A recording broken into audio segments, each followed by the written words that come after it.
আসসালামু আলাইকুম। সবাই কেমন আছেন? আশা করছি আল্লাহর রহমতে সবাই ভালো আছেন। আমরাও আল্লাহর রহমতে পরিবারের সবাই ভালো আছি। ফজরের আজান হয়ে গেছে। ঘুম থেকে উঠে দরজাটা খুলতেই দেখি একটা বিড়াল বসে আছে। বিড়ালের চোখগুলো ঝলঝল করতেছে।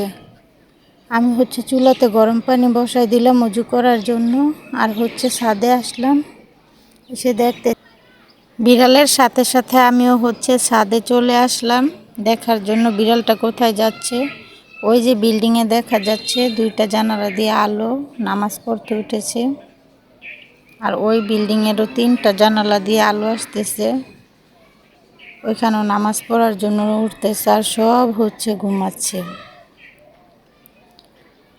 সবাইকে তো মৃত্যুবরণ করতে হবে, আল্লাহকে ভয় করতে হবে। কবরে কিছু নিয়ে যেতে পারবে না, শুধু যে যতটুকু আমল করবে ততটুকুই তার সাথে যাবে।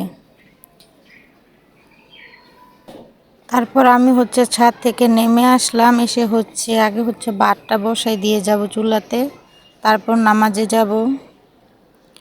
তারপরে এই যে নামাজে চলে আসলাম, নামাজ পড়ে আমি তারপর রান্না বসাই দিব। তোমাদের ভাইয়া আবার সকালে অফিসে ভাত দিয়ে দিতে হয়, ভাত নিয়ে যায়।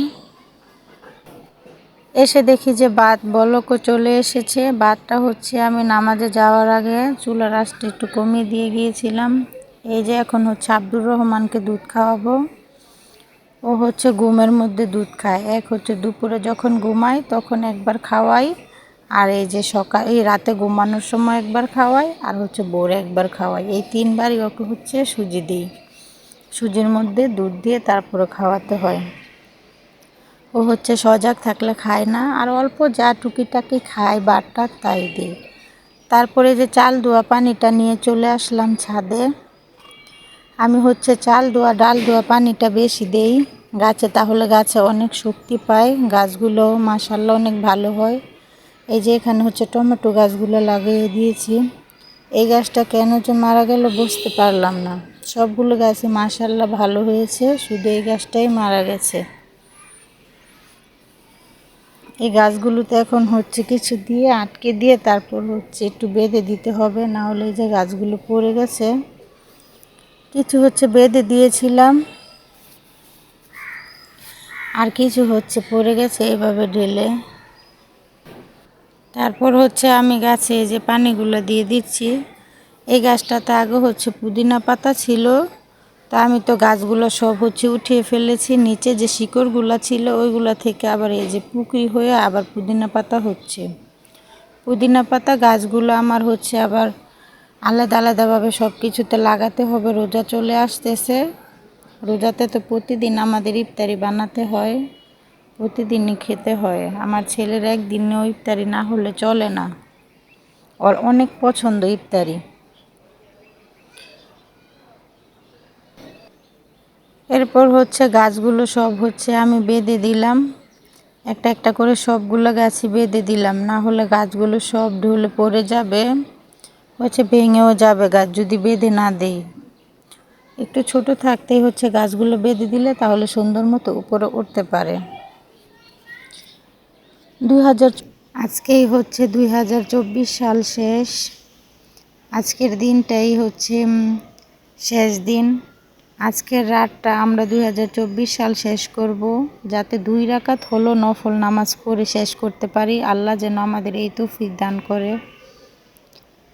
যে যতটুকু পারি নফল ইবাদত করব, যদি নাও পারি তাও যেন 2 রাকাত নফল নামাজ পড়ি। আমাদের জীবন থেকে তো একটা বছরই চলে গেল। সবাই বলে বয়স বাড়ে, আমি বলি কমে। একটা বছরই কমে গেল আমাদের আয়ু থেকে। কালকে 2025 সাল। এই 2025 যেন আমরা ফজরের নামাজ দিয়ে শুরু করতে পারি। সবার জন্য এই দোয়াই কামনা করি, আল্লাহ যেন 2025 সবার জীবনে সুখ শান্তি বিপদ আপদ থেকে সবাইকে আল্লাহ যেন হেফাজত করে, আল্লাহ যেন সবাইকে ভালো রাখে, সুস্থ রাখে। এই দোয়াই করি সবার জন্য। আল্লাহ সবাইকে নেক হায়াত দান করুক। আর এই যে দেখো এই ট্রেতে হচ্ছে অনেক কিছু লাগানো হয়েছে, লাল শাক, তারপর হচ্ছে টমেটো। আব্বা হচ্ছে দাঁড়া বিচি নিয়ে আসছিল, কিন্তু লাল শাক বিচি দিয়ে দিয়েছিল। লাল শাক তো এমনিতেই কম দাম, এখানে তো তুললে এক মুঠাও ঠিক মতো হবে না। এই টমেটো গাছগুলো মাশাআল্লাহ অনেক ভালো হয়েছে। আমার ভিডিওটা ভালো লাগলে অবশ্যই আমার চ্যানেলটি সাবস্ক্রাইব করবেন। আল্লাহ হাফেজ।